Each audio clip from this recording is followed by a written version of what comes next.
Selanjutnya saya akan menjawab pertanyaan nomor 3 terkait teknik penemuan obat anti-DENF. Nah, pada teknik yang pertama yaitu teknik ELISA, di mana teknik ini berdasarkan pemeriksaan IgM dan IgG anti-dengue capture enzyme linked immunosorbent assay atau ELISA. Nah, teknik ini digunakan secara luas sebagai penanda serologis infeksi virus dengue. Nah, pemeriksaan antibodi IgM dan IgG anti-dengue ini menggunakan metode ELISA yang mempunyai sensitivitas 78%. Metode ELISA ini digunakan sebagai metode dalam menemukan antibodi IgM dan IgG anti-dengue yang spesifik untuk melumpuhkan protein target. Di mana prosedur dari teknik ELISA ini yaitu dengan sel virus yang disemai kemudian dikultur, lalu virus tersebut diinfeksikan ke sel tubuh normal. Selanjutnya, sel yang terinfeksi diberi treatment atau pengobatan dari senyawa tersebut yang akan digunakan sebagai obat anti-dengue. Selanjutnya, sel akan difiksasi dan diwarnai dengan ELISA kit dan diamati dan dianalisa pada gelombang 450 nm untuk diamati hasilnya. Untuk teknik yang kedua yaitu HTS molekuler, di mana metode heteroopus screening atau HTS ini merupakan salah satu alternatif yang cukup efektif dan efisien untuk menyeleksi dan mengetahui potensi suatu senyawa dalam jumlah besar dalam waktu yang singkat. Di mana sistem HTS ini akan menyeleksi jutaan reaksi biokimia melalui analisis genetik atau farmakologi dalam pencarian senyawa bioaktif sebagai bahan obat yang sesuai.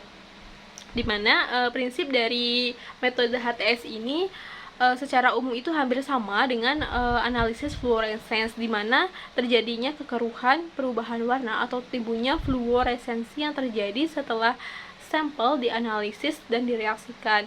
Akan terjadinya perubahan warna oleh mikroplet yang itu akan diinterpretasikan sebagai nilai absorbansi. Semakin tajam atau semakin pekat intensitas perubahan warna maupun fluoresensi yang timbul, maka semakin tinggi kekeruhan yang terjadi dan akan menghasilkan nilai absorbansi yang tinggi.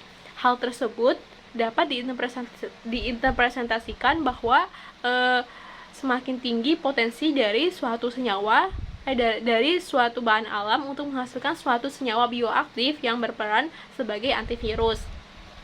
Nah, salah satu cara untuk menemukan kandidat obat yang menjanjikan dalam anti-DENF ini yaitu dengan kita menginteraksikan senyawa yang dipilih secara acak yang sekiranya dia berpotensi sebagai anti-DENF. Nah, baik senyawa baru maupun senyawa yang terdapat dalam komersial dengan jumlah hingga beberapa juta senyawa. Nah, kemudian senyawa yang paling menjanjikan yang dapat di-screening dengan HTS. Nah, senyawa ini menunjukkan aktivitas ikatan yang tinggi terhadap target. Kemudian senyawa tersebut akan dijadikan sebagai senyawa acuan atau kandidat struktur yang kemudian akan diperbaiki dan dimodifikasi sehingga mendapatkan interaksi yang lebih baik dan efek samping yang lebih rendah dalam pembuatan obat anti-DENF. Nah, selanjutnya yang metode yang ketiga yaitu metode NS5 RDRP inhibitor, di mana beberapa protein DENF yang telah diketahui itu berperan penting pada proses infeksi dan replikasi, yaitu NS5 metil transferase atau disebut dengan RDRP. Nah, pada protein virus DENF ini terdiri dari dua domain yaitu metil transferase dan RNA dependent RNA polymerase atau disingkat dengan RDRP. Nah, RDRP ini berperan pada replikasi RNA virus sehingga senyawa dapat menghambat proses ini berpeluang untuk dikembangkan sebagai antivirus. Nah, domain dari RDRP ini sangat penting untuk sintesis RNA pada untai positif dan untai negatif selama proses replikasi. Karena domain RDRP ini tidak ada pada manusia, maka RDRP ini menjadi target potensial untuk pengembangan obat antivirus yang spesifik terhadap DENF. Nah, untuk pengobatan anti-DNF dengan NS5-RDRP ini dapat dilakukan dengan metode komputasi sehingga dapat memprediksi dan menyimulasikan interaksi senyawa obat dengan protein target NS5-RDRP. Metode komputasi digunakan untuk membantu hipotesis terhadap sifat kimia yang diinginkan ketika kita merancang obat, dan terlebih lagi dapat digunakan untuk kita memperbaiki dan memodifikasi dari kandidat obat tersebut. Nah, untuk metode komputasi yang dapat kita gunakan yaitu salah satunya yaitu molecular docking.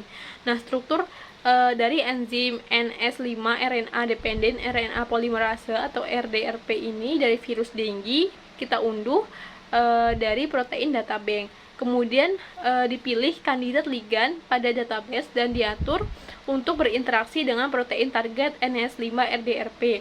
Dan kemudian di docking, hasil docking ligan dan protein yang memiliki afinitas binding yang rendah, maka